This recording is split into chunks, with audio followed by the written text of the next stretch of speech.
Viral hit episode 50 में आप सबका स्वागत है। तो फाइनली हम लोग वायरल हिट के 50 एपिसोड तक पहुंच चुके हैं। तो इस खुशी में चलिए आज एक लाइक टारगेट रखते हैं, 2.8 के लाइक टारगेट और उसके साथ 350 कमेंट। अगर आप लोग पूरे कर देते हो नेक्स्ट एपिसोड आई प्रॉमिस कि कल लाऊंगा। जल्दी से जल्दी पूरा कर दो। और हाँ, ये सियोन जुन पास्ट लाइफ का फाइनल एपिसोड है। इसके बाद से फिर से स्टोरी प्रेजेंट में कंटिन्यू होगा। पिछले एपिसोड में हमने देखा था सियोन जुन जिनहो के साथ बोट पे सवार होता है, उसके साथ उसका बॉन्डिंग भी बहुत अच्छा होता है। वो लोग एक आइलैंड में जाते हैं, वहाँ पे जाके हम देखते हैं सियोन जुन का फाइट फाइनली सैमडेक से होता है। उसके बाद बोट पर हम देखते हैं जिनहो उस पर ही हमला करता है, पर सियोन जुन उसके हमले को रोक देता है। अब आगे एपिसोड के शुरू में हम जिनहो को देखते हैं। वो कहता है क्या तुम यहाँ से जिंदा वापस जा पाओगे? सियोन जुन कहता है अपने आप पर थोड़ा सा ध्यान रखना, मैं तो यहाँ से जिंदा वापस जाके ही रहूंगा। वो दौड़ता है, दौड़ते दौड़ते बोट से जंप करता है। ये देख के जिनहो हंसता है और कहता है मैं चाहता था कि वो अपनी जिंदगी के लिए मुझसे भीख मांगे, ऑल्दो आई एम श्योर कि वो ये जानता था। तभी एक बंदा आके कहता है कैप्टन द कोस्ट गार्ड्स यहाँ पे आ चुके हैं। जिनहो कहता है क्या सच में? ठीक है चलो उनसे मिलते हैं। पर वो बंदा कहता है क्या, पर अब सियोन जुन को ऐसे ही जाने दोगे? ये सुन के जिनहो कहता है मैं क्या कर सकता हूँ, वो ऐसा कोई है जिसे कि मैं भी पकड़ नहीं सकता। हम सियोन जुन को देखते हैं जो कि तैरते हुए वहां से भाग रहा था। सीन शिफ्ट होता है कुछ देर बाद हम सियोन जुन के हाथ में हथकड़ी देखते हैं। वो कहता है पता है अबिन, यहाँ पे मैं आ चुका था पर मुझे गिल्टी साबित किया गया था क्योंकि मैं इलीगली इस कंट्री में आया था, पर मुझे जुवेनाइल डिटेंशन सेंटर में भेजा गया। कहा गया था कि कोरिया में जो भी माइनर्स होते हैं जो कि कोरियन वाटर्स में आते हैं वो कोरियन प्रिजन्स में ही जाते हैं। तो ये मेरे लिए बहुत अच्छा हुआ था कि मुझे वहाँ से भगाया नहीं गया। पर ये स्ट्रेंज था, ये कंट्री मेरे लिए नया था। मैं थोड़ा सा नर्वस था क्योंकि मैं यहाँ पे किसी को नहीं जानता था। पर जितना मैंने बाद में देखा ये भी जापान से डिफरेंट नहीं था क्योंकि यहाँ पे भी वैसे ही लोग थे, यहाँ पे भी ताकत ही था जो कि सब कुछ था। उसके बाद मैंने सोचा कि मैं आखिर कैसी ज़िंदगी कोरिया में आके जीना चाहता हूँ, कैसी ज़िंदगी मुझे जीना चाहिए। मेरी पूरी ज़िंदगी में हमेशा दूसरे लोग मुझे यूज़ करते रहे और तब मुझे रियलाइज़ हुआ था ये इसीलिए हुआ क्योंकि ये दुनिया कैसे काम करता है इसके बारे में मुझे कुछ भी पता नहीं था। और इसीलिए मैंने सीखा। तुम्हें पता है हर वो कुछ जो कि मैं पढ़ सकता था, मैंने पढ़ना शुरू किया हर वो किताब, जैसे कि हिस्ट्री से लेके स्टॉक मार्केट तक। और ये सब जानने के बाद मैंने रियलाइज़ करा था कि मैं अब तक अपनी ज़िंदगी गलत तरीके से जी रहा था क्योंकि मुझे समझ में आ चुका था कि ये दुनिया कैसे काम करता है। फिर एक दिन कुछ नया हुआ वोकेशनल ट्रेनिंग में। वहाँ पे एक बंदा कंप्यूटर में कुछ देख रहा था जो कि मैंने कभी नहीं देखा था। जब मैंने उससे पूछा उसने कहा कि ये यूट्यूब एक तरह का वेबसाइट है जहाँ पे वीडियोस ऐसे ही कुछ देखा जाता है। ये जान के मैं बहुत ज़्यादा हैरान हो चुका था कि ये एक इस तरह का सिस्टम है जहाँ पे लोग अपनी वीडियोस अपलोड करते हैं। मैं समझ चुका था कि यही है फ्यूचर। मैंने शुरू कर दिया प्रिपरेशन, दुनिया में कैसे मैं ऊपर जा सकूँ। फिर वहीं पे मैं बांगुक से मिला जो कि नया वहाँ पे आया था जिसे कि लोग पीट रहे थे। उसके बाद वहाँ पे मैं उससे जाके मिलता हूँ। मैंने उसकी आंखें देखी और उसकी आंखें देखने के बाद मैंने सिंपैथी फील की। उसकी आंखें पूरी तरह से लाइफलेस थी और इसीलिए मैंने उससे कहा था क्या तुम चाहते हो मैं तुम्हें सिखाऊं? पर तुम्हें पता है मुझे बिल्कुल आइडिया नहीं था कि वो पुल अप कर लेगा। जब मैं दूसरी बार उससे मिलता हूँ मैं देखता हूँ इस बार उसने सबको पीटा था। तुम्हें पता है मैंने उससे क्या कहा था? मैंने कहा था कि अगर तुम्हें सरवाइव करना है तो तुम्हें लोगों को टेक डाउन करना होगा, न कि लोगों को टेक डाउन तुम्हें करने देना है। और फिर मैंने उससे कहा था जब तुम यहाँ से बाहर निकलो तो मुझसे ज़रूर मिलना। मैंने डिसाइड किया था कि मैं उसकी यूज़ करूँगा सक्सेसफुल होने के लिए। उसके बाद मुझे प्रिजन से बाहर छोड़ दिया गया। मैं अपने प्लान को कैरी आउट करने से पहले सोच रहा था सबसे पहला मूव मैं क्या करूँगा। अगर मैं सिर्फ पैसे के बारे में सोचूंगा तो ये सब कुछ फिर से वैसा ही हो जाएगा क्योंकि पैसा वो तो सिर्फ पीस ऑफ पेपर है। मैं ऐसा कुछ ढूंढ रहा था जो कि पैसे से भी पावरफुल है, पैसे से भी इम्पोर्टेंट है।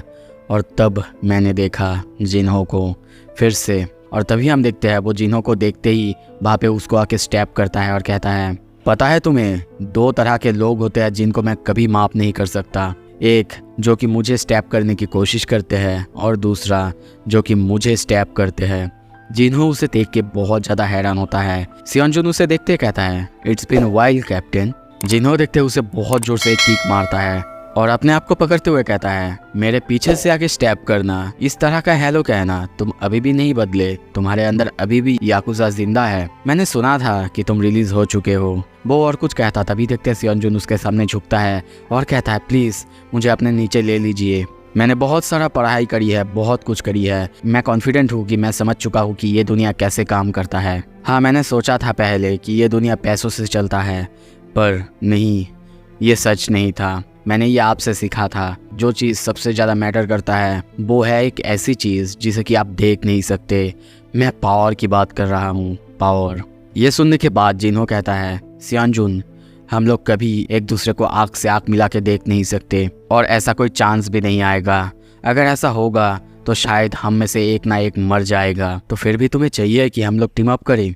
इसके बाद हमने डिसाइड किया कि हम एक दूसरे का यूज़ करेंगे। तभी सीन शिफ्ट होता है। हम देखते हैं असेंबलीमैन मिस्टर जू को। वो कहता है, क्या तुमने अपने लिए एक सक्सेसर ढूंढ लिया है? जिन्हो कहता है, हाँ बिल्कुल सर, मैं जो काम करता हूँ अभी मनी लॉन्ड्रिंग का, वो काम मैं किसी और को सौंपना चाहता हूँ। यही से एक जे कंपनी तैयार होता है जिसका कि काम था मनी लॉन्ड्रिंग करना। मिस्टर जू कहते हैं, हाँ बिल्कुल, मेरे होप्स तो बहुत ज़्यादा हाई है, पर तुम्हें पता है हम लोग स्मार्ट लोगों को पसंद नहीं करते। जिन्हो कहता है, उसने कहा था कि उसे ये पता है। मिस्टर जू पूछता है, क्या सच में? तो फिर उसे आखिर चाहिए क्या? जिन्हो कहता है, उसने कहा कि उसे पावर चाहिए। मिस्टर जू थोड़ा सा हैरान होते हुए कहता है, पावर? एक ऐसी चीज जो कि समय के साथ मिलता है। ओके, जब तक उसे जो कहा जाएगा वो अगर वही चीजें करेगा तो उसे जरूर मिलेगा। सियोनजुन कहता है, यही से शुरू होता है मेरा यूट्यूब करियर और उसके बाद तुम्हें तो सब कुछ ही पता है। ऑलराइट, मैंने तुम्हें कहा था ना हम लोग शायद अब दोस्त हैं, तो इसीलिए मैं तुम्हें एक दोस्त की तरह ट्रीट कर सकता हूँ, राइट? तभी हम प्रेजेंट में देखते हैं सियोनजुन नीचे गिरा हुआ है, उसका बहुत सारा खून बाहर आ चुका है। हॉबिन उसके सामने है, हॉबिन रो रहा है। तभी सियोनजुन कहता है, हॉबिन, मुझे लगता है कि मैं मर रहा हूँ। तुम्हें कैसे पता कि मैं कहाँ पे मिलने वाला हूँ? तुम्हें यहाँ पे होना नहीं चाहिए, ये जगह तुम्हें जल्दी छोड़ना चाहिए, ये बहुत ज़्यादा खतरनाक है। हॉबिन कहता है, सियोनजुन, मुझे बहुत ज़्यादा बुरा लग रहा है, सच में तुम्हारे लिए बहुत ज़्यादा बुरा लग रहा है, पर तुम्हें माफ़ी नहीं मिल सकता। सियोनजुन देखते हैं उसकी हालत बहुत ख़राब है, उसकी आंखें धीरे धीरे बंद होता जा रहा है। हॉबिन कंटिन्यू करता है और कहता है, तुमने बहुत से लोगों को मारा है, ऐसा हो ही नहीं सकता कि इसके बाद तुम ऐसे ही मर जाओ। अगर ऐसा ही होगा तो सब कोई ऐसा ही करेंगे। ये सुन के सियोनजुन उसके तरफ हाथ आगे करता है और कहता है, मैंने सोचा था कि तुम एक बच्चे हो। उसका सर अपने छाती पे लगाता है और कहता है, पर ऐसा लग रहा है कि तुम मुझसे भी ज़्यादा एडल्ट हो। और तभी कहता है, माफ़ कर दो उसे। हॉबिन कहता है, क्या? सियोनजुन फिर से कहता है, मैंने कहा माफ़ कर दो उसे, माफ़ कर दो, कहा ना। तभी वहाँ पे हम उसी बंदे को देखते हैं जिसने कि उसे गोली मारा है, वहीं पे खड़ा हुआ ये सब देख रहा था और कहता है, क्या तुम लोगों का बात करना हो गया है? सियोनजुन फिर से कहता है, मैंने कहा ना इस बच्चे को छोड़ दो, अगर तुम नहीं करोगे तो मैं मौत के बाद भी तुम्हें हंट करूँगा। वो बंदा अपना बंदूक तानता है और कहता है, आई एम सॉरी, पर मैं कोई भी विटनेस नहीं छोड़ सकता। जो कुछ भी हो रहा है वो गॉड की इच्छा से हो रहा है। हॉबिन बहुत ज़्यादा हैरान होता है। सियोनजुन कहता है, सो तुम सच में एक बच्चे को शूट करोगे जिसे कि कुछ भी पता नहीं है? क्या तुम्हें लगता है तुम्हारा गॉड ये पसंद करेगा? जितना कि मुझे पता है तुम्हारा गॉड बच्चों को नहीं मारता।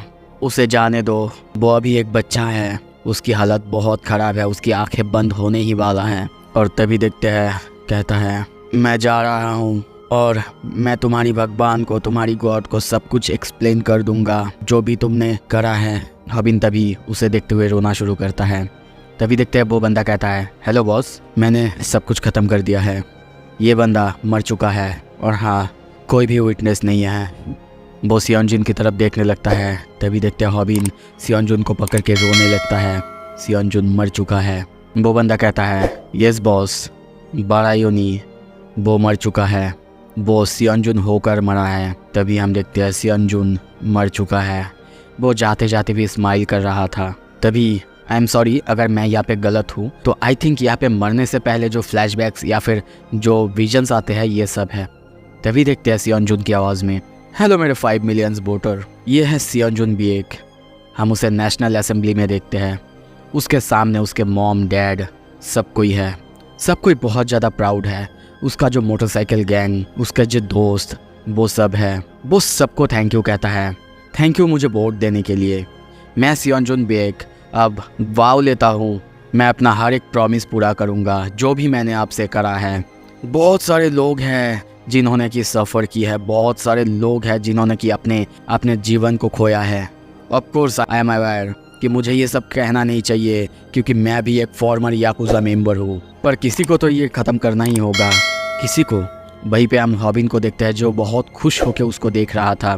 फिर से सियोंजुन कहता है, आई सियोंजुन बेक विल ड्राइव फॉरवर्ड। मैं एक ऐसा नियम चालू करता हूँ, अब से सबको अपना रियल नेम ऑनलाइन में यूज़ करना होगा। मैं नहीं चाहता कोई भी अब और सफ़र करे। तभी हम देखते हैं उसकी स्माइल करे हुए फ़ोटो पे हार। उसकी फ्यूनरल में बहुत कम लोग आए हुए हैं। तभी देखते हैं वहाँ पे एक बंदा आता है और लाइव स्ट्रीम करना चालू करता है। वहाँ पे बहुत सारे लोगों को लाइव स्ट्रीम में दिखाते हुए वो कहता है, ये हैं वो यूट्यूबर्स जो कि यहाँ पे क्रिमिनल को रिस्पेक्ट देने आए हैं। उन्हें लाइव स्ट्रीम में देख के हम देखते हैं बहुत सारे लोग कमेंट में उनको गाली देने लगते हैं, स्क्रीनशॉट लेके पुलिस को भेजना चाहते हैं। वो बंदा कहता है, मैं इंटरव्यू लेना चालू, पर तभी आवाज़ आता है, इसे ऑफ करो। और वहीं पे हम हॉबिन को देखते हैं, वो गुस्से में देखते हुए कहता है, ये सही नहीं है। सभी भीड़ को देख के बहुत ज़्यादा हैरान होते हैं और कहते हैं, वो यहाँ पे क्यों आया है। वो बंदा गुस्से में हॉबिन की तरफ देखते हुए कहता है, वाई द फक, तुम्हें ऐसा क्यों लग रहा है कि तुम्हारे कहने से मैं लाइव स्ट्रीम बंद कर दूंगा।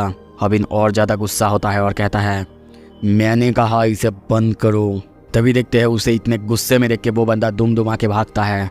कमेंट आने लगते हैं, बिल्कुल भाग जा साले, तू हॉबिन के साथ टिक नहीं सकता, उसने बहुत सारे प्रोफेशनल फाइटर्स को हराया है। हॉबिन सियोंजुन की फ़ोटो की तरफ देखता है। हॉबिन नरेट करता है, सियोंजुन भी एक गुजर चुका है। ये बहुत सैड था कि ये एक ऐसा फ्यूनरल था जहाँ पे उसके फैमिली भी नहीं था। मैं था वहाँ पे, मैंने देखा किसने उसे मारा, पर यहाँ पे सिर्फ एक न्यूज़ है जहाँ पे लिखा गया है कि उसने अपने आप को कैसे मारा। मेरा दिमाग नहीं चल रहा है। तभी हम उसे बाहर एक जगह बैठे हुए देखते हैं। वहाँ पे रूमी आती है उसकी हालचाल पूछने के लिए। हॉबिन कहता है, बाकी सब कहाँ है। रूमी कहती है, गिउल ने कहा कि वो आ रही है। और उसके बाद स्नैपर को डिस्चार्ज मिल चुका है। तेहुन और मानगी अभी भी हॉस्पिटल में हैं। हॉबिन की तरफ देखती है और कहती है, हॉबिन कैसे हो तुम अभी। हॉबिन कहता है, मुझे बाथरूम जाना है। वो कहती है, मैं ये नहीं पूछ रही हूँ एसोल। पर हॉबिन सीरियस होता है और कहता है, और कहने के लिए बचा ही क्या है, बस मुझे आगे बढ़ना है। सीन शिफ्ट होता है। तभी देखते हैं जिन्हो को, वो अपना कॉफ़ी बनाता है और बनाते हुए कहता है, ओ डियर, मैंने बिल्कुल वैसे ही कॉफ़ी बनाया जैसा कि मैं नॉर्मली बनाता हूँ, पर पता नहीं क्यों ये इतना ज़्यादा बीटर टेस्ट कर रहा है। सामने से आवाज़ आता है, क्या बीटर, पर मुझे तो आज अपना खाना और ज़्यादा मीठा लग रहा है। जिन्हो कहता है, कॉन्ग्रेचुलेशंस, सियोंजुन के मरने के बाद आपको आपका एक सक्सेसर मिल चुका है। मिस्टर जू कहता है, बिल्कुल, इलेक्शन पास आ रहे हैं। हाँ, हो सकता है कोई मर चुका है, पर चक्का को तो घूमना ही होगा, है ना। जिन्हो कहता है, वैसे आपको चिंता करने की बिल्कुल ज़रूरत नहीं है, मैंने ऑलरेडी एक सक्सेसर ढूंढ लिया है। तभी हम देखते हैं जिन्हो के वहाँ पे हॉबिन बैठा हुआ है। हॉबिन जिन्हो को आते देख बहुत ज़्यादा खुश होता है। जिन्हो कहता है, हॉबिन क्या मैंने तुमको बहुत ज़्यादा वेट करवाया। हॉबिन अपना सीट उसे देते हुए कहता है, नहीं नहीं बिल्कुल नहीं, मैं भी अभी यहाँ पे आया हूँ, यहाँ पे आके बैठ जाइए सर, मैंने आपके लिए ये सीट गर्म करके रखा है। जिन्हो कहता है, अरे तुमने तो अपना एटीट्यूड मेरे तरफ बिल्कुल बदल दिया है। हॉबिन कहता है, अगर सच कहूँ तो मुझे भी सियोंजुन की तरफ बहुत सारे पैसे कमाना है, बहुत सारे। सियोंजुन इतना ज़्यादा अमीर बना ये आपके लिए ही। आई एम कॉन्फिडेंट कि मैं भी कर सकता हूँ जो आपने मुझे कहा। ये सुन के जिन्हो कहता है, तुमने कहा कि तुम्हें पैसे चाहिए, तुम पैसे कमाना चाहते हो, पर उससे पहले मेरा एक सवाल है, कुछ है जो कि मैं जानना चाहता हूँ। सियोंजुन तो तुम्हारे हेडक्वार्टर्स में गया था ना, तो फिर मुझे बताओ, क्या सियोंजुन तुमसे दोस्त की तरह बात कर रहा था। ये सुन के हॉबिन बहुत ज़्यादा सीरियस होते हुए कहता है, नहीं, उस बंदे ने मुझे हमेशा डिस्टेंस में रखा, हमेशा। ये सुन के जिन्हो कहता है, तो फिर क्यों तुम उसके फ्यूनरल में गए थे, बताओ मुझे। हॉबिन समझाता है कि ये सब कुछ उसे करना पड़ा उसके सब्सक्राइबर्स की वजह से, क्योंकि उसी ने उसे कॉल्ड आउट किया था। अगर वो नहीं जाता तो उसे बैकलैश मिलता। और गुस्से में कहता, इन एनी केस मुझे अब अपने सब्सक्राइबर्स के ऊपर गुस्सा आ रहा है। उन लोगों को एक ऐसे बंदे पे हमदर्दी आ रहा था जो कि एक फॉर्मर याकुजा मेंबर था, जिसने कि बहुत सारे लोगों को मारा है, जिसकी वजह से मानगी को फिर से सर्जरी कराना पड़ा और तेहुन भी हॉस्पिटल में एडमिट है। ये सुन के जिन्हो खुश होता है और कहता है, ओके हॉबिन, चलो एक साथ काम करते हैं। हॉबिन भी खुश होता है और कहता है बिल्कुल, मैं आपके साथ काम करने के लिए बहुत ज़्यादा एक्साइटेड हूँ सर। सीन शिफ्ट होता है, तभी हॉबिन वो कंपनी में देखते हैं। वो वापस आता है, वहीं पे हम स्नैपर, ग्यूल और रूमी को देखते हैं। स्नैपर पूछता है क्या उसके साथ मीटिंग अच्छा गया तुम्हारा? हॉबिन कहता है बिल्कुल। स्नैपर फिर से कहता है तो बताओ आप क्या करने वाले हो? हॉबिन कहता है क्या लगता है तुम्हें? और तभी वो फिर से पास्ट को याद करता है। वो याद करता है कि सियोंजुन ने उसे वो पेन ड्राइव दिया था और कहा था शायद जिन हो तुमसे पूछ सकता है कि मैंने तुमसे एक दोस्त की तरह बात की थी कि नहीं। उसे बताना कि मैंने नहीं की थी और मेरे फ्यूनरल में भी मत आना, क्योंकि इससे उसे शक हो जाएगा। हॉबिन इन सब को देखते हुए कहता है तुम लोग तैयार हो राइट? और तभी उसके हाथ में हम उसी पेन ड्राइव को देखते हैं जिसमें कि अभी भी खून लगा हुआ है। वो कहता है जो इन्फॉर्मेशन सियोंजुन ने हमें दी है, इससे हम जिन हो ली को कॉल आउट कर सकते हैं और हम अभी से उसे कॉल आउट करना चालू करते हैं। उसके कान में सियोंजुन की आवाज़ गूंजता है, आई एम सॉरी हॉबिन, मुझे तुम्हें ऐसे छोड़ के जाना पड़ रहा है। सो अब हॉबिन कैसे उसे कॉल आउट करेगा, क्या होने वाला है आगे? अगर आपको देखना है प्लीज़ सब्सक्राइब करो, वीडियो को लाइक करो और शेयर करो, और हाँ लाइक एम पूरा करो ताकि जल्दी से जल्दी वीडियो आ पाए। Thank you so much.